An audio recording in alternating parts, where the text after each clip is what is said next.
खुशी भी फैला सकते हैं, उदासी भी फैला सकते हैं, किसी को प्रेरणाएं भी दे सकते हैं, किसी के मन को डिमोटिवेट भी कर सकते हैं। बहुत सारी बातें हैं। तो आज आप सब यहाँ एकत्रित हुए हैं, बहुत खुशी होती है आप सबको देख के।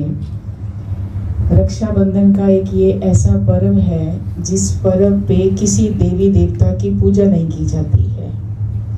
कोई उस तरह की जैसे दूसरे त्योहारों में रस्म होती है वैसा भी नहीं होता है। ये त्योहार ब्रह्मा कुमारीज में बहुत बहुत बहुत बड़े रूप में और बहुत हर्ष उल्लास धूमधाम के साथ कम से कम 1.5-2 महीने तक चलता है। कई दिनों से शुरू हो चुका है। हमारे आदरणीय बिंदु दीदी जी हमारे बीच में उपस्थित हैं। तो गांव-गांव में जाकर, गांव छोड़ो किसी के घर पे भी जाकर, जहाँ कोई 20-30 लोग इकट्ठे आसपास के आते हैं, वहाँ भी ये पर्सनली जाते हैं, सबको पर्सनली मिलते हैं। और ये जो त्योहार इतना इम्पोर्टेंट है समाज के लिए, इसका संदेश देते हैं, इसका आध्यात्मिक मीनिंग बताते हैं। और मकसद उसके पीछे एक ही होता है कि जो कुछ भी हम कर रहे हैं उससे हमारे अंदर और समाज के अंदर, परिवार के अंदर एक बदलाव आए, कोई नई चीज आए। तो ऐसा ही संदेश, ऐसी ही इस पर्व के प्रति जो भी हमारे लिए प्रेरणाएं हैं, हम दीदी जी के मुखारबिन से अभी सुनेंगे। और फिर दीदी अपने हस्तों से आप सबको रक्षा सूत्र भी बांधेंगे और त्योहार के ऊपर जो भी इनकी मन की भावना है, एक प्यार भरी सौगात भी आप सबके लिए है। तो अभी हम ओम शांति बोलो आप सब भाई। ओम शांति, ओम शांति, ओम शांति, ओम शांति। आज हम सभी रक्षाबंधन के पावन पर्व के उपलक्ष्य में यहाँ पर एकत्रित हुए हैं। यूँ तो राखी में अभी 1 वीक है। आज के ही दिन, अगले शनिवार तारीखों के हिसाब से रक्षाबंधन का दिन है। उसी दिन पर हम सब एकत्रित हुए हैं। इन एडवांस आप सबको राखी की बहुत बहुत बधाई हो, बधाई हो, बधाई हो। रक्षा और बंधन 2 शब्द है ना। एक ऐसा बंधन जो हमारी रक्षा करता है, सबकी रक्षा करता है, और ऐसा बंधन जो हमें बाकी सारे बंधनों से छुड़ा देता है। अगर सच्चे दिल से इसको सेलिब्रेट करें तो बीमारियों का बंधन, संस्कारों का बंधन, गुस्से का बंधन, कोई भी प्रकार की नेगेटिविटी और वेस्ट का जो बंधन है उससे हमें मुक्त कर देता है। दुनिया में तो खून के रिश्तों में ही ये त्योहार मनाया जाता है। कुछ लोग हमें भी ऐसे भी मिलते हैं जो ये कहते हैं जी बस राखी तो एक जो बहन है उसी से ही बना है। यहाँ पर आप सबको क्यों बुलाया जाता है? क्योंकि वो शारीरिक रिश्ते से मनाई जाती है, ये आत्मिक रिश्ते से मनाई जाती है। भगवान के हम सब बच्चे हैं तो हम आपस में भाई बहन हैं।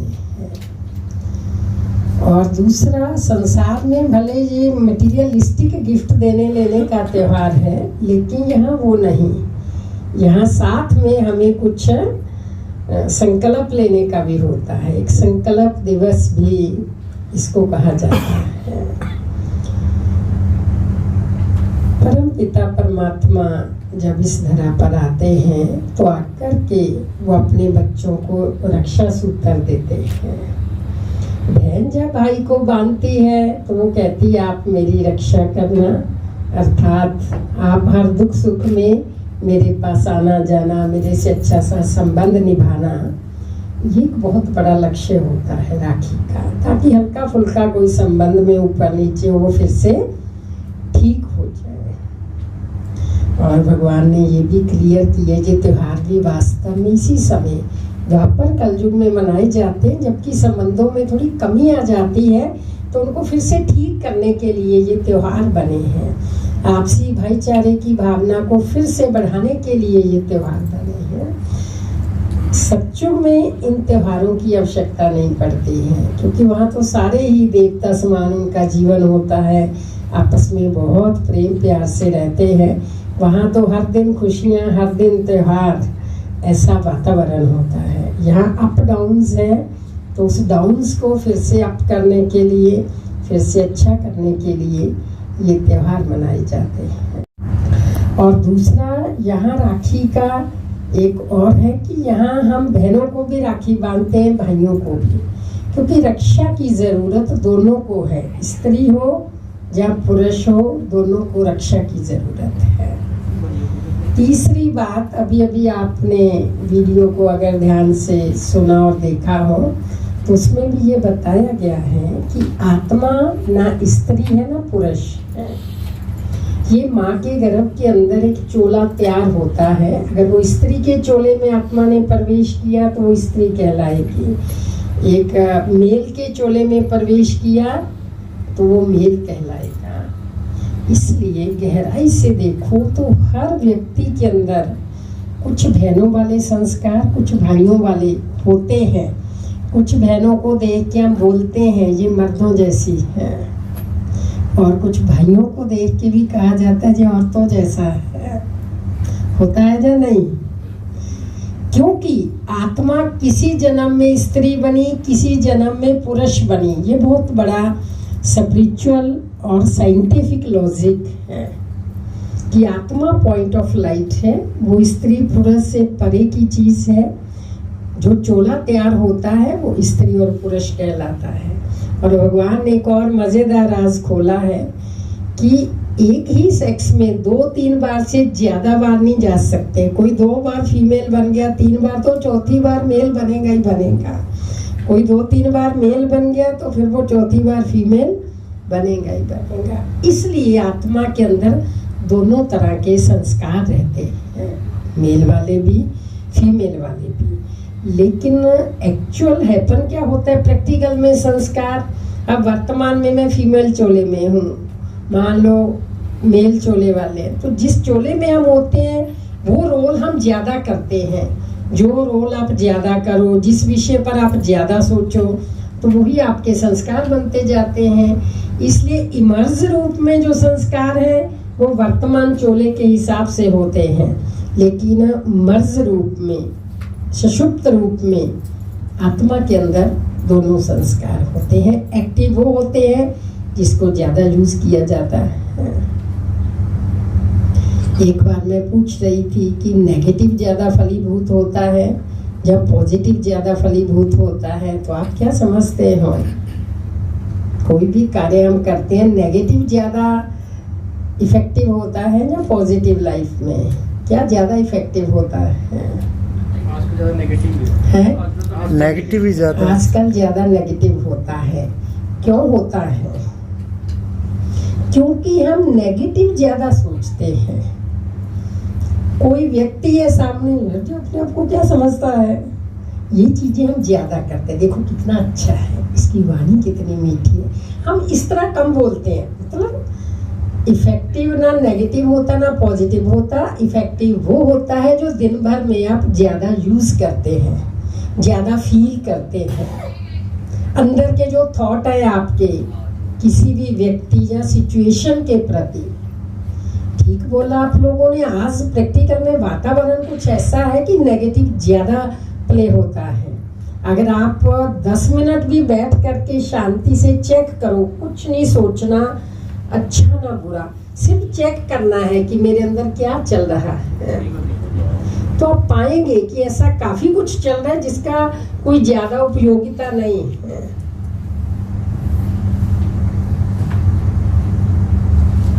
ऐसा प्रैक्टिकल में देखा जाता है। माना एक नॉर्मल, वो नेगेटिव ना भी हो लेकिन नॉर्मल ऐसे ही। इसका एक बहुत बढ़िया एग्जाम्पल आपको बताती हूँ प्रैक्टिकल में। सिरसा से 2 बिजनेसमैन मेरे साथ माउंट आबू गए। दोनों दोस्त थे, शायद रिलेशन भी था उनका, लेकिन अलग अलग परिवारों के थे। तो मैंने उनको एक कमरा दे दिया 2 बेड वाला। तो मेरे को कहता है एक उनमें से आकर के हमें अलग अलग कमरे में रखो। तो समझो कमल भाई ने मुझे आके कह दिया कि मुझे राजेंद्र भाई से अलग कमरे में रख दो। मैं कमल भाई को कहा, कमल भाई जी जिंदर भाई को कैसा लगेगा, आपने अचानक कह दिया आके, जिंदर भाई सोचेगा जी हमें अलग अलग क्यों कर दिया। कहते नहीं दीदी हमने आपस में ना राय करके ही किया है ये। अच्छा मैं झूठ नहीं बोलती, मुझे एकदम ना समझ नहीं आई भी वास्तव में जी ऐसा क्यों कर रहे हैं, पर जब उसने उत्तर दिया तो मुझे बहुत मजा आया। जब उन्होंने कहा हमने आपस में राय करके डिसाइड किया है, कहते देखो हम आपस में दोस्त भी हैं, हम एक शहर के भी हैं, हमारे फैमिली रिलेशंस भी हैं। क्या होता है इधर से हमने प्रवचन सुना, फिर कमरे में जाके हम ना परिवार की बातें, कोई मीडिया की बातें वो करने लग जाते हैं। अच्छा वो तेरी भाभी का फोन आया था, वो तेरे भतीजे का फोन आया था, वो ये कह रहा था, वो ये कह रहे, मतलब एक नॉर्मल बातें, गलत भी नहीं बट संसारिक बातें, वो हमें हैबिट पड़ी हुई है। जितनी देर प्रवचन सुना फिर हम घर परिवार की ही बातें, बिजनेस की बातें, जिस एरिया में होते हैं, मीडिया में है तो मीडिया की बातें हम वो करते हैं। हम नहीं चाहते, अब 3 दिन हम यहाँ आए हैं ना, हम कोई भी संसारिक बात नहीं आपस में करना चाहते, बस हम इसी वातावरण में मगन रहना चाहते हैं। ये तो बहुत अच्छी बात है। अब जब उन्होंने ये मुझे बात कही है, शायद मैंने कितनी जगह से बात जब भी याद आती है तो उनकी ये बात सुनाती हूँ। मतलब ऐसा भी होता है लाइफ में कि व्यक्ति कुछ अनुभव करने के लिए जब कहीं जाता है तो कभी कभी ये अनुभव करना चाहिए। 2-3 दिन के लिए हल्का सा डिटैच होके ना, वो नज़ारा जो आप देखेंगे ना, उस समय जो फील करेंगे, आपकी पूरी जिंदगी का एक यादगार दिन बन जाते हैं वो 2-3 दिन। जिन बहनों की इज्जत लूटी जाती है, या जिन भाइयों के मर्डर हो रहे हैं, उनकी भी बहनों ने उनको राखी बांधी थी, उन भाइयों ने भी अपनी बहनों से रक्षा सूत्र बंधवाया था और उनके साथ कमिटमेंट की थी रक्षा की। लेकिन कोई इंसान सच्चे अर्थों में रक्षक नहीं हो सकता है। सच्चा रक्षक हम सबका एक परम पिता परमात्मा है। इसीलिए गायन है, जिसको राखे साइयां मार सके, ना कोई बाल ना बंका कर सके, चाहे सब जग वैरी होए। अगर भगवान आपके साथ है तो कौन आपके अगेंस्ट है, इसकी कोई इम्पोर्टेंस नहीं होती है। भले जो पुलिस वाले होते हैं साथ में, उनको बॉडीगार्ड बोलते हैं, लेकिन सच बताओ क्या वो हमारी बॉडी को भी गार्ड कर सकते हैं?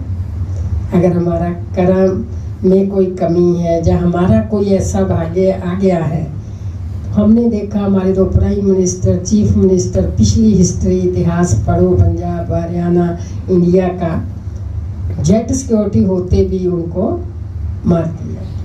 तो कहाँ गए थे बॉडीगार्ड? कोई सोए भी नहीं थे, वो जाग भी रहे थे और खड़े भी आसपास ही थे। इसलिए ना वो हमारी बॉडी को गार्ड कर सकते, सोल गार्ड तो कोई है ही नहीं है। सोल गार्ड तो एक भगवान है हम सबका, जो हर पल वो हमारे साथ है। जब हम उसकी आज्ञा पर चलते हैं तो हर क्षण वो हमारी मदद करता है। तो इसलिए वो सच्चे सोल गार्ड को, सच्चे बॉडीगार्ड को, सच्चे हमारे रक्षक को हम कुछ ना कुछ समय निकाल करके ज़रूर उसको याद करें, उसका धन्यवाद करें लाइफ के हर स्टेप के लिए। तो आपको साथ का फील होगा। कोई मेडिटेशन का मतलब ये नहीं है कि काम धंधा जहाँ घर बार छोड़ के कोई घंटों तक बैठे रहना है तब में। वो तो गृहस्थी तो नहीं कर सकते, वो हम लोग भी नहीं ज़्यादा लंबा टाइम बैठते। क्यों? आपको अलग प्रकार का कारोबार है, हमारा अलग प्रकार का है। आप लोगों के तो फिर भी अपने हाथ में है। जब आप घर में गए, मिसेस का भी दिल करेगा खाना पकाएगी, नहीं तो मार्केट से 2 जनों का ले आओ होटल से। ये 24 घंटे खुला है। यहाँ रूहानी मिलिट्री है, रूहानी सर्जन है। एक डॉक्टर की क्लिनिक भी इमरजेंसी में 24 घंटे खुली होती है और मिलिट्री भी 24 घंटे होती है। अगर रात को 11 बजे भी फ़ोन आ गया तो उनको उठ करके जाना ही है। इस घर में भी चाहे कोई कितने बजे भी आए, हमको उसको ज़रूर मिलना है। दोपहर को 3 बजे गर्मी में सब रेस्ट करेंगे। अगर आप में से कोई आ गया बहन जी से मिलना है तो उसी समय मिलना है। आपको ये कोई नहीं कहेगा कि नहीं अभी नहीं मिल सकते। सुना कभी कि ये कहा हो कि नहीं मिल सकते? तो इसलिए ये बहुत मज़ेदार भी है, इसमें बहुत आनंद भी आता है, क्योंकि जब किसी को इस दरबार में आकर के सुख शांति और खुशी मिलती है तुम्हारी खुशियाँ भी कई गुना मल्टीप्लाई होती हैं। इसलिए कहते हैं धन दिए धन ना खुटे। देखो वो मटीरियलिस्टिक धन तो सबके पास नहीं होता है, लेकिन शांति, प्रेम, खुशी, प्यार के दो शब्द ये भी एक धन है जो सबके पास होता है। और वो प्यार से दे और आपके इस धन देने से वो खुश हो जाए तो आपका धन बढ़ जाता है, आपकी खुशी बढ़ जाती है, आपकी शांति बढ़ जाती है, आपका आनंद बढ़ जाता है। तो इस रक्षाबंधन पर आप सब भाइयों के लिए और बहनें भी कुछ कुछ बैठी हैं बीच में, सबके लिए हमारी जो दुआएं हैं कि जैसे आज आप सबके चेहरे बहुत खुशनुमा और बहुत सुंदर सुंदर माना हैप्पी रूहानियत से भरे हुए जो नज़र आ रहे हैं, इसी प्रकार सदा आप सब अपने गृहस्थ जीवन में, प्रोफेशनल जीवन में, पर्सनल जीवन में बहुत बहुत खुश रहें, तंदुरुस्त रहें और हमेशा आगे बढ़ते रहें। फिर से आप सबको राखी की बहुत बहुत बधाई।